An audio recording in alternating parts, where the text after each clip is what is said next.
Hello, everybody. Welcome to a new episode of the Dissenter. I'm your host, as always, Ricardo Lopes, and today I'm joined by Dr. George Sher. He is Herbert S. Autrey Professor of Humanities and Professor of Philosophy at Rice University. In recent years, his research has centered on two main topics, responsibility and distributive justice.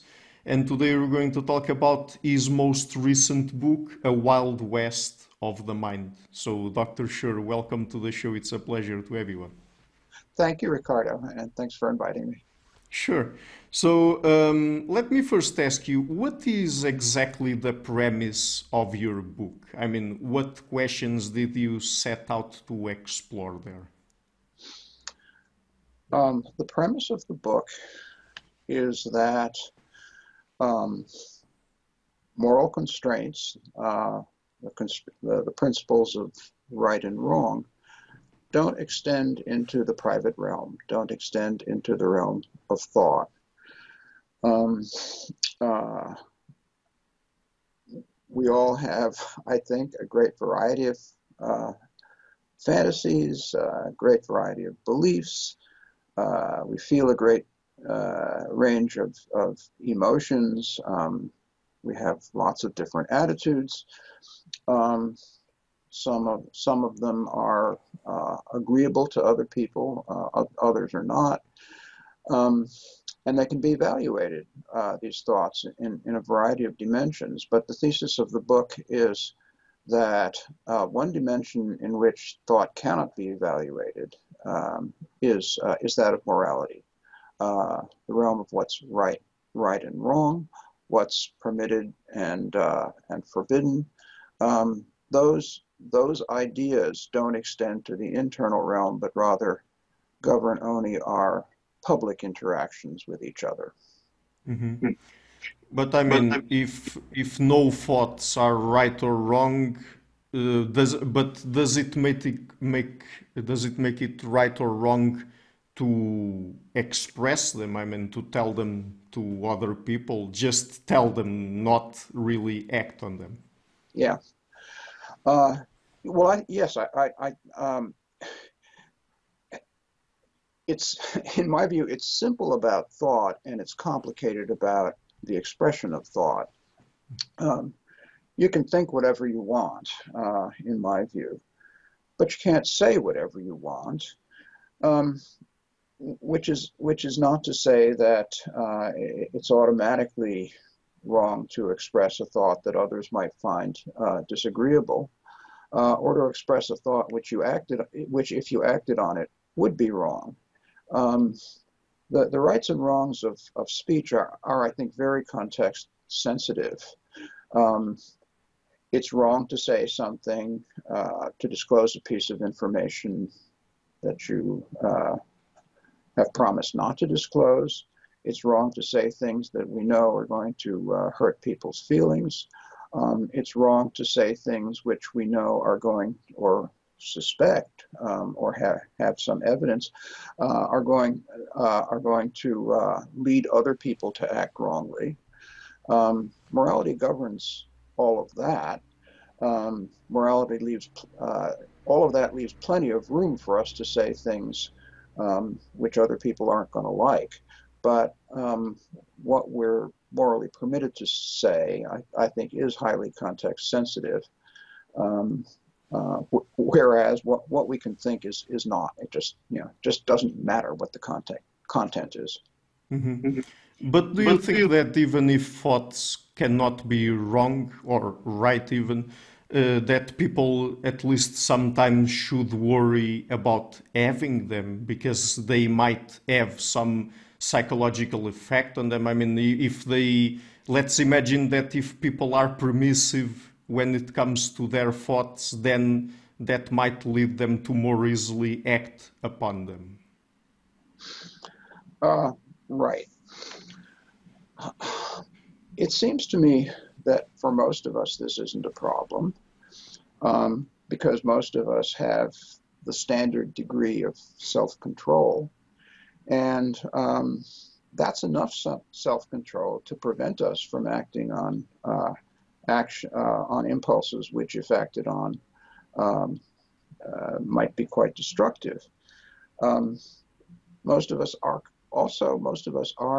committed to the standard morality, which which prohibits us from doing various things which we might uh, want to do, which we might have the impulse to do, which we might fantasize about doing. And I think as long as we're that way, um, uh, our how do I put this? Our conscience, you could say, or commitment to morality, is a kind of firewall between our thoughts and the actions that we're forbidden to take. So for most of us, I just don't think this is a serious problem. We know what we shouldn't do, and that's enough. Even if we want to do it, we know we shouldn't do it, and so we don't do it. Now, there are people who don't have a normal degree of self-control and who know they don't have a normal degree of self-control. And those people actually are a kind of hard case for my thesis. We can imagine someone who is sexually attracted to small children, and who knows from hard experience that once he starts thinking about it, the impulse is going to get much stronger. And the likelihood that he will act on the impulse then increases. So here we get, I think, closest to the idea that here's a thought that it's wrong to think. I think it's a close case, but I still think that the balance tips in favor of it not being wrong for him to think those thoughts. And I have two reasons for that. The first reason is that there are puzzles about predicting your own behavior. How such predictions strike us depends on whether we're thinking about ourselves from the kind of external perspective or from an internal perspective. And what I mean by that is that the person who's attracted to children may know from experience that if he has these thoughts, then he'll act on them because he's done it before. So sort of thinking about himself from the outside, he's got good reason to think that he really ought to avoid having the thoughts, and even maybe that he's obligated to avoid having the thoughts. On the other hand, he's also an agent, and he sees himself as someone whose behavior is up to him, and sees himself as continuous with the future person who is going to have the option of have a choice between doing inappropriate things with children and not doing them. And from that perspective, I think he can't avoid the idea, the thought that, well, in the end, this is up to me. And so part of what sort of complicates the issue is the tension between these perspectives.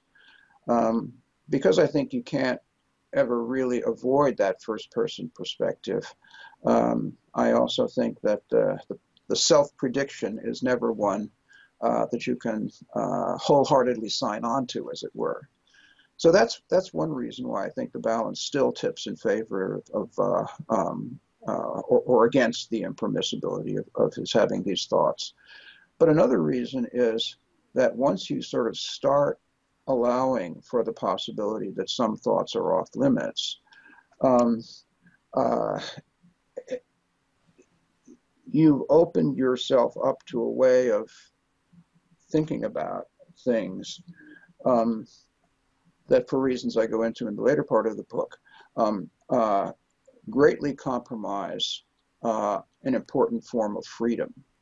And the importance of maintaining that form of freedom is another sort of weight in the scale against the idea that even in this case, having these thoughts is impermissible. but I acknowledge that this is a close case. I think other cases aren't close cases, but this one is. Yes, we will get into questions about freedom of thought, mental freedom later on in the interview. But just before that, and still in the realm of morality, I guess, because I guess you can judge this as moral, would you say that having certain thoughts that would correspond, and if expressed socially, people would think of them as bad thoughts, could constitute a character flaw in any way? Yes, yes, just yes.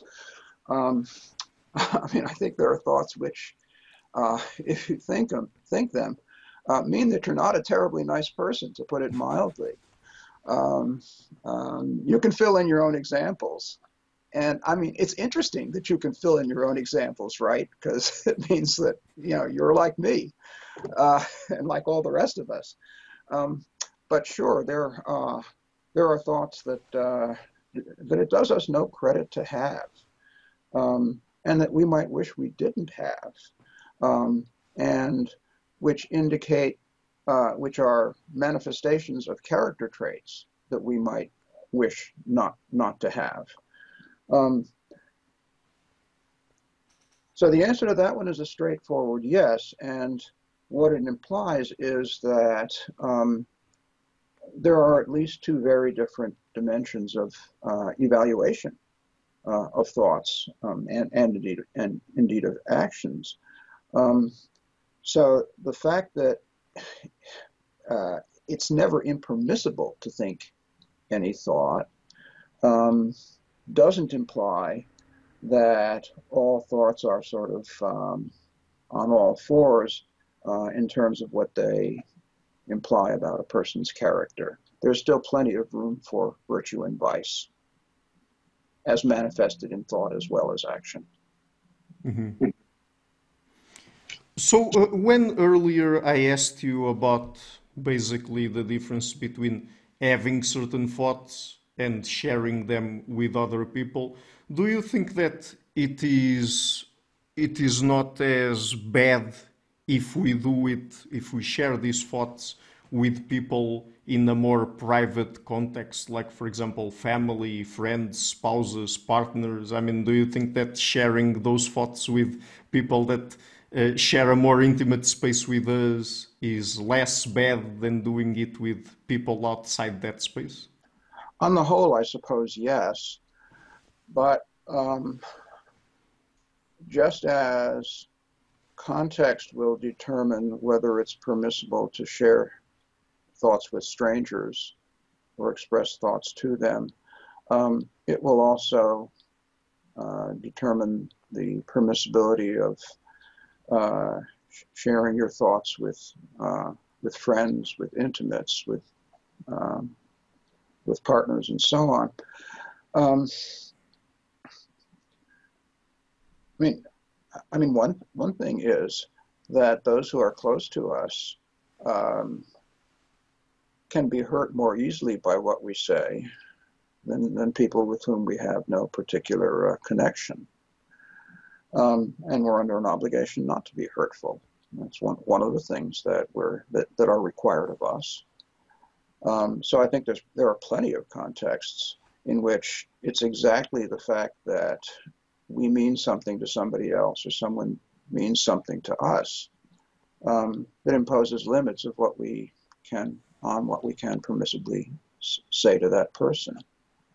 And there are also contexts, I think, in which, for these purposes, our intimates are not different from strangers. I mean, for example,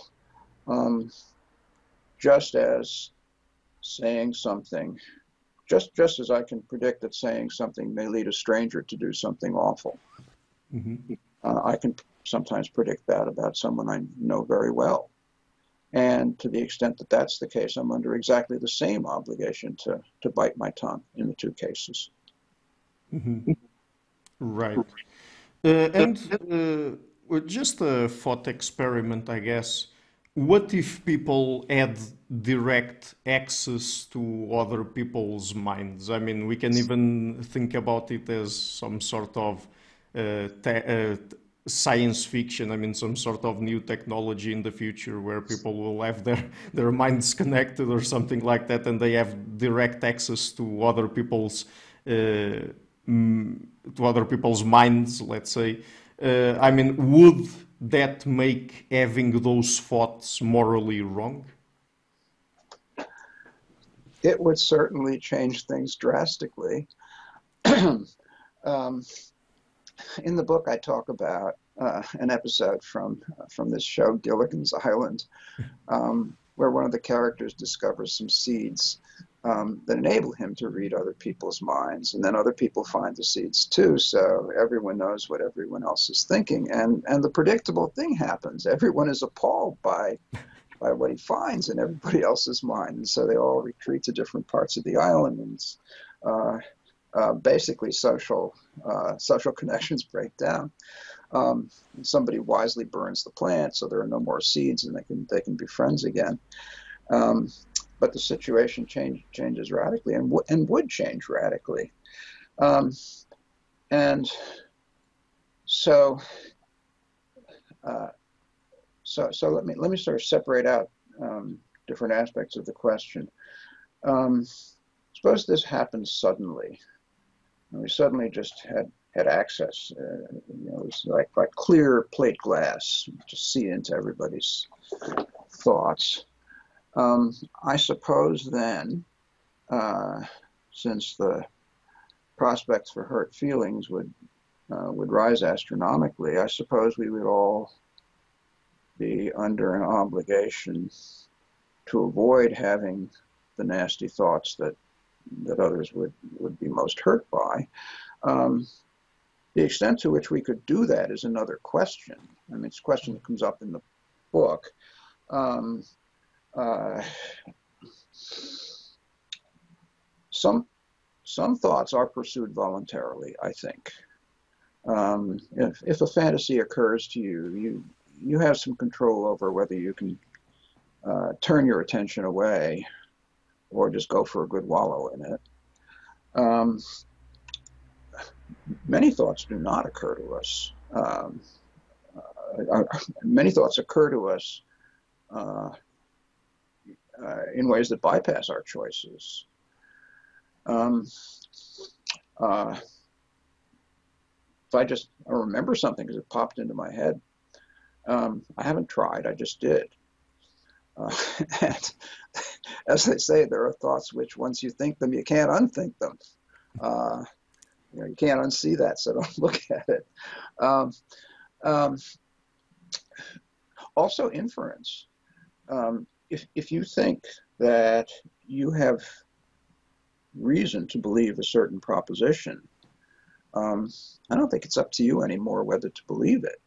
I think the inference happens automatically. So okay, we might be in this fantasy situation. We might be under an obligation to suppress hurtful thoughts insofar as we were able to do that. But it wouldn't amount to too much, I think, because we don't have all that much control over what comes into our minds. But we might be under an immediate obligation to do that. But longer term, I think the situation is so drastically different from the one in which we actually find ourselves that the longer term implications for morality, the longer term implications for what morality would require of us, even the longer term implications of whether we could have anything that looks like what we now know of as morality, are extremely uncertain. Our current moral principles just presuppose that there's a realm of sort of private thought for each person, and we deliberate within that private realm, and we keep a lot of our aspirations and information private, and that allows for strategic calculation based on hypotheses about what other people really want and what other people really are thinking. I mean, that's how bargaining works. All of that would go by the wayside.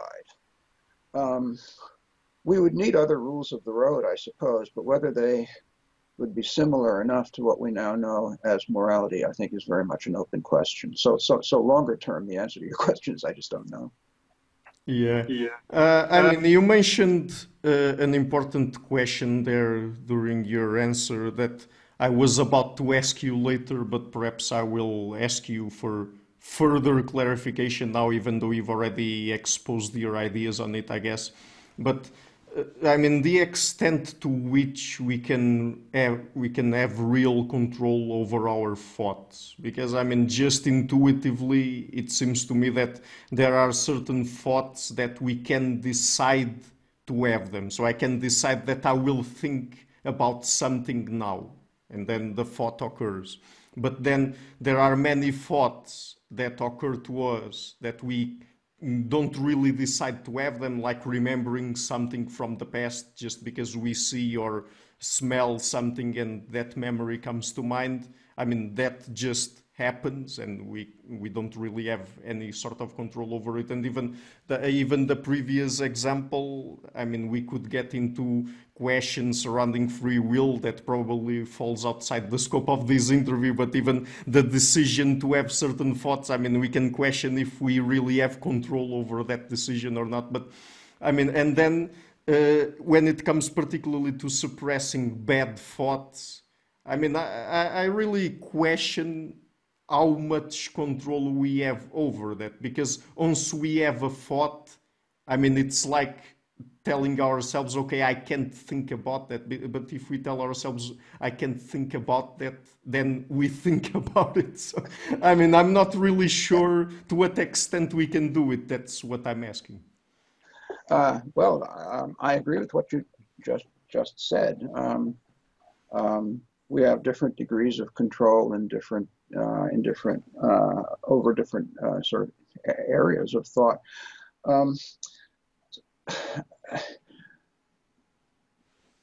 I mean, here it may be helpful. We've been talking about thoughts as a general category. It may be helpful to make some distinctions within that category. Okay. So in the book, I distinguish. I got sort of a triad that comes back and back, and those are subclasses of thoughts. Beliefs are an important subclass of thoughts, and attitudes are an important subclass of thoughts, and fantasies, I think, are a somewhat less important subclass of thoughts, but they draw a lot of fire because they can be so they can be ugly in so many ways. And then I don't really talk about emotions, but I think emotions don't fall so neatly into any of those categories. So if we sort of separate out those four things, so we have some control over our fantasies, I think, in that we can distract ourselves and we can just not pursue it. We have a kind of indirect control over our beliefs. As I mentioned, if you think the evidence points overwhelmingly toward a certain conclusion, then you will be hard pressed not to draw that conclusion. There are people who there's this view called doxastic voluntarism, which is a fancy way of saying that we do have enough control over our beliefs to be responsible for them. I think that's kind of a crazy view myself. So I would say we don't have an awful lot of control over our beliefs, far less control than we have over our fantasies, for example. And I also think that when you think about attitudes, an attitude like being gratified or malice towards someone else or schadenfreude or something like that, there again, our control seems rather limited. And when it comes to emotions, perhaps least of all. Yeah. if something makes you sad, or someone else's misfortune pleases you, um, I mean, you cannot dwell on it, but emotional tones are hard to change. So, I'm inclined to agree that we have a moderate degree of control over some of our thoughts, um, but that the greater part of the terrain is not within our control, and that any account of the morality of thoughts that restricted itself to the thoughts over which we do have control would be so limited as not to be very interesting. Yeah, right. Because if you're right, and we only do have control over a very limited amount of what we think, I mean, a morality that would only focus on that would be, I mean, wouldn't work exactly, because like 90 something percent of what we thought would fall outside of that, right? Yes, yes, yeah, I think that, right. So let's go now into questions surrounding mental freedom, freedom of thought, and things like that. So at a certain point, I think you mentioned in the interview, but you certainly mentioned in the book that condemning these kinds of, let's say, bad thoughts, thoughts that some people would consider immoral to have, would constitute a threat to our mental freedom. So could you explain that? Yeah. There are a bunch of things going on here, but I think the most central thought, most central uh, threat to freedom lies in the fact that our thoughts are interdependent. Um, our thoughts stand in a variety of important connections to other thoughts. And what that uh, comes to in this context is that any prohibition against a given thought um, is bound to extend itself to whatever other thoughts would lend support to the forbidden thought, or would make us more likely to have it.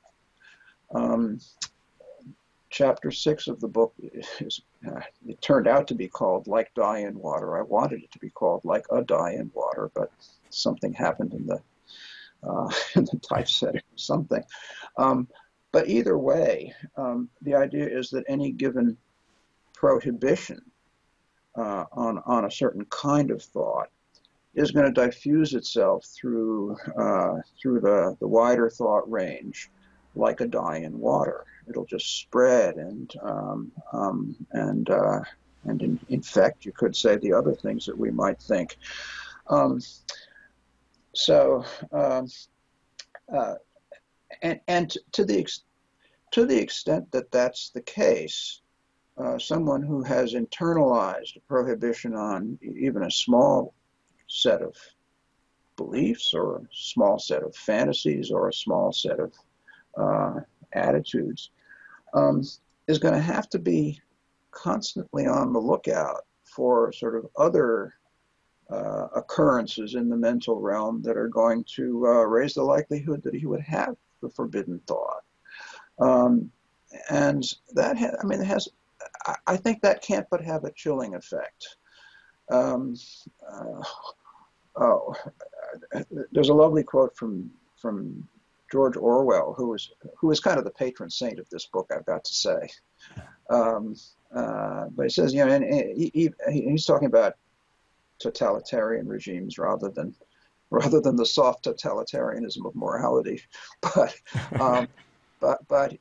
he says something like this, that even a single taboo, I'm not going to get it right, even a single taboo can even a single taboo can affect your mental freedom, something like this, because you can never be sure that any other thought is not going to lead to the forbidden thought. I mean, that encapsulates my what is central to my worry about moral regulations on thought. Mhm. But in this case, since you're an academic, a philosopher, do you worry more about the sort of intellectual effects that would have, or are you worrying generally about the broader mental effects that it could have on people if they were to try to suppress and inhibit these kinds of thoughts? That's a sharp question, because what I just was talking about was mainly belief, Mhm. and um, as has been noted, prohibitions against thoughts encompass far more than beliefs. So yes, there is more to mental freedom than um, uh, than just not being able to um, uh, conduct inquiry freely. Although that's bad enough. Um, but I mean, another sort of broader price that we would pay for having to curtail uh, uh, the probing, free-ranging uh, aspect of our minds um, is uh, is that it would make us much less interesting and life much less interesting. Um, it's just the dark corners of people's minds that make them interesting, or rather, the interplay of light and dark, of shadow and sunlight. I mean, we're very mixed creatures, and uh, if we were to succeed in stamping out the the, the shadowy part, um, we'd be flattened out. Our consciousness would be flattened out, and we would be flattened out. Um, how could Dostoevsky have written his novels uh, in a world in which people succeeded in avoiding bad thoughts? And even if you could succeed in avoiding nasty fantasies or nasty attitudes at the conscious level, um, I mean, on most ways of thinking about things, character goes deeper than what we actually think. And insofar as someone is inclined to have sort of ugly thoughts, um, uh, the ugly thought, whatever ugly thoughts break the surface of his consciousness, are rooted in aspects of his deeper character. And character is a collection of mysteries, and we probably shouldn't get into it. Um, but uh, sta- but the general thought would be stamping out ugliness at the sort of surface conscious level um, isn't going to do much, I think, to change whatever it is that's deeper about you that constitutes the origins of these ugly thoughts. So we're still going to be the way we are. Character change is a difficult business. Um, and if we're inclined to have ugly thoughts, then avoiding them isn't going to do much to change our character. I mean, I should say this is a controversial thing that I'm saying, and lots of Aristotelians are going to say no, no, no. That's just how you do change your character. You bear in mind the reasons for acting and thinking in a different way, and you conscientiously do it over and over again, and you get the habit. And and after a while, you used to be a coward, but now you're brave. Well, I'm not sure. I've never been able to make myself brave that way, but maybe I haven't tried hard enough. Um, but at any rate, what's going on the surface is changing what's going on the surface is not going to have much impact on what's under the hood. And uh, and so there's and if you do change what's on the surface while what's under the hood remains the same, then there's a disconnect between your conscious life and how you more deeply are, and that's a loss too. it's a loss of what? Authenticity, something like that. Your conscious life is not an authentic reflection of what you are. Um, Letting the mind run free, you may get some ugliness out of it, but you get some authenticity back, and to me, that's a gain. Mm-hmm. I mean, even in the realm of morality and ethics, I'm not sure to what extent you agree with the idea that people really need to reason about ethical questions to become more ethical people or not. I mean, isn't it the case that even if it's just for professional philosophers, I mean, moral philosophers and people who do ethics, don't you think that it is also important for them to have ugly thoughts to be able to think about questions that have to do with morality and how people should behave in this or that kind of situation? I'm not clear about the question. You're talking about not non-philosophers, but just uh, anybody. Is your question? Isn't it important for just the ordinary person to be able to let his thoughts run free? Let me have the question again. Mhm. Yeah, I was basically asking if you think that even to do moral philosophy and ethics, people also need to have ugly thoughts because they need to think about nasty things, about morally wrong things to be Great. able to come to the right conclusion, let's say. Okay, great. Yeah, I misunderstood the question the first time. Hmm. Yeah. Yes, I do indeed think that. Um, uh, in order to know um, uh, the tendencies that morality needs to be able to tame, you've got to be, or I should say you've got to be, but it certainly helps to be acquainted with those tendencies in yourself. And just sort of ruthlessly, stamping out what's ugly or what happens to be disapproved, you know, according to the current narrative, is going to give you a very one-sided picture um, of morality, of the task, not of the task that morality serves, but of what morality needs to do to fulfill the task that I think it exists to serve. Um, might it be helpful for me to say a little bit about what I do think that task is? Hmm. Sure, go ahead. Yeah. Okay. Um, One of the operating assumptions of the book is that morality is a response to certain deep features of the human situation.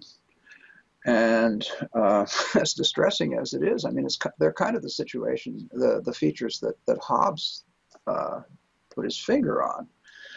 Um,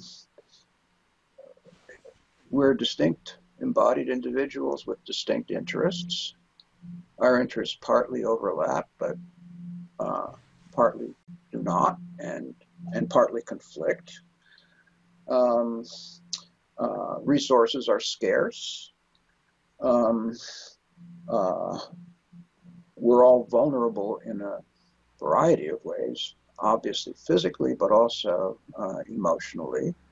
Um, we all have the capacity to do things that uh, will hurt or harm other people, would hurt or harm other people.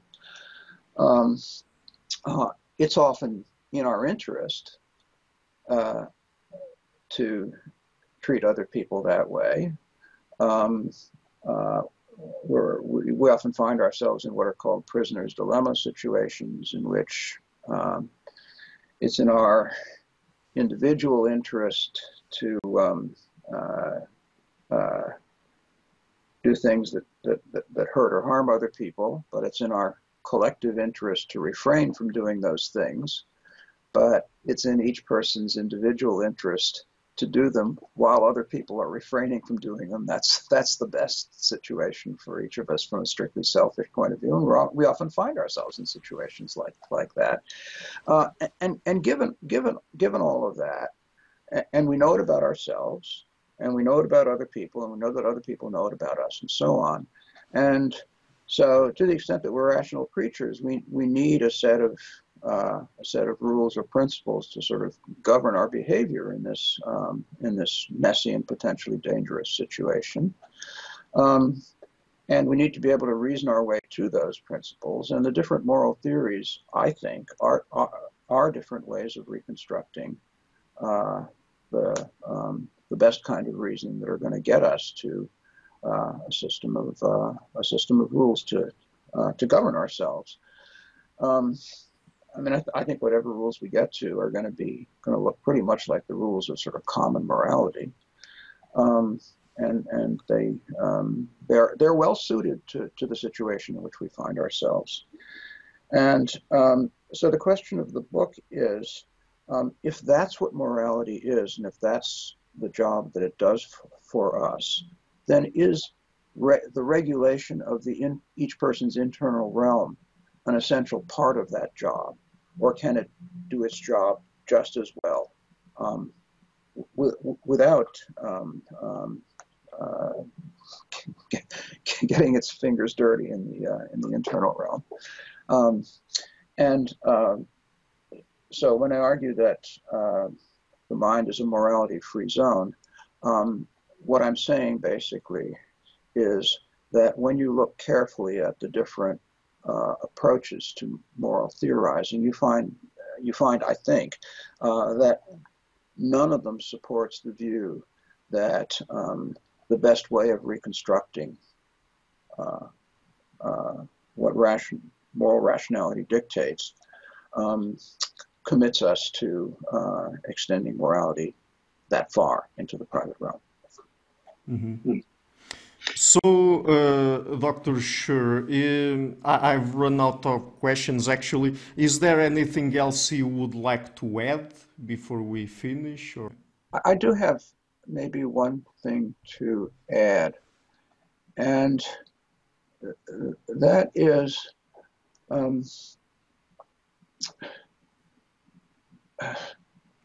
a qualification to the way in which morality is going to affect our mental freedom. Think about, contrast moral constraints on freedom with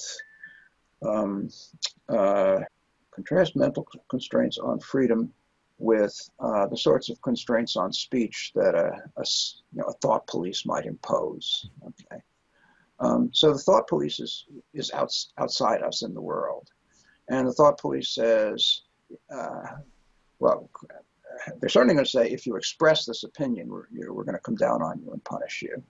But if they're thought police, then they're also going to say, and if you don't even think it, if you even think it, we're going to come down on you and punish you. There the threat is external. The kind of threat that morality imposes is a different threat, because, as I say in the book, the Pope has no morality has no battalions. It can't force you. So how is morality going to interfere with your freedom if it can't force you to do anything? Well, the answer is that the restrictions on freedom are self-inflicted. The problem is not a morality that says, don't think this or that. The problem is that if someone accepts a morality that says, don't think this or that, then he himself will, to whatever extent he can, prevent himself from thinking this or that. So it's a peculiar kind of threat. It's a threat that exists only because, and only to the extent that, a thought regulating morality would be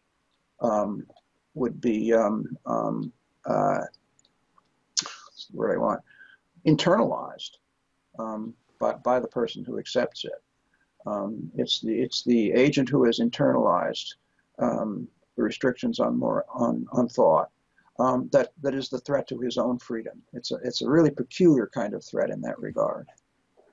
Yeah. Okay, so Dr. Sher, again, the book is A Wild West of the Mind. I will be leaving a link to it in the description box of the interview. Just before we go, would you like to mention where can people find your work online? Online. Hmm. Yes, um, it's available um, in the Oxford Online series. Um, I think your library needs to have a subscription to this series, but it's a wonderful thing if you have it, because anything I think pretty much that Oxford has published in some recent number of years is available in it. So the book is available there, and if you want to buy it, you can get it from Oxford University Press, and you can also get it, of course, from Amazon. Okay, so Dr. Sher, thank you so much for taking the time to come on the show. It's been a real pleasure to talk to you. Uh, Thank you very much, both for the exposure for my work and for the very good and thoughtful questions. Hi guys, thank you for watching the interview until the end. If you like what I'm doing, please consider supporting the show. It's thanks to people like you that it keeps running. I will leave links in the description box to Patreon and PayPal. Any amount, even just $1 per month, would already be a great help. Otherwise, and if you like what I'm doing, please share the interview, leave a like, and hit the subscription button. This show is brought to you by Enlights, learning and development done differently. Check their website at enlights.com.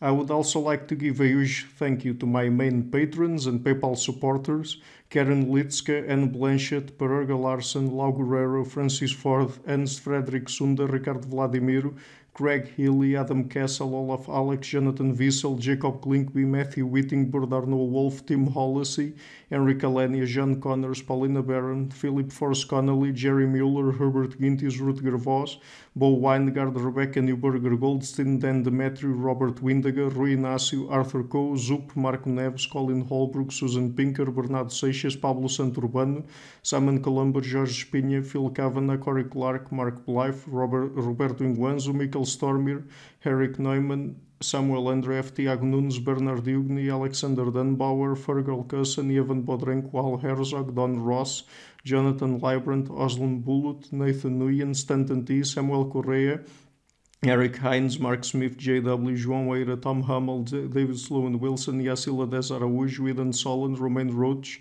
Dmitry Grigoriev, Diego Londonio Correa, Tom Roth, Yannick Punter, Adana Rusmani, Charlotte Bliss, Nicole Barbaro, Adam Hunt, Pavel Ostazewski, Nelek Bach, Catherine and Patrick Tobin, Al Ortiz, Guy Madison, Gary G. Hellman, João Linhares, Lida Cosmidi, Sam Afzal, Adrian Yegi, Nick Golden, Paulo Tolentino, João Barbosa, Jules Price, Edward Hall, Edin Bronner, Franca Bortolotti, Gabriel Pons Cortez, Ursula Litske, my producers: Isar Webb, Jim Frank, Lucas Staffini, Kian Gilligan, Luís Caetano, Tom Vanagdam, Curtis Dixon, João Linhares, Benedict Mueller, Vega Guidi, Sardas France, and Thomas Trumbull, and my executive producers: Michel Rugieski, Rosie, James Pratt, Matthew Lavender, Sergio Codriano, and Bogdan Kanivets. Thank you for all.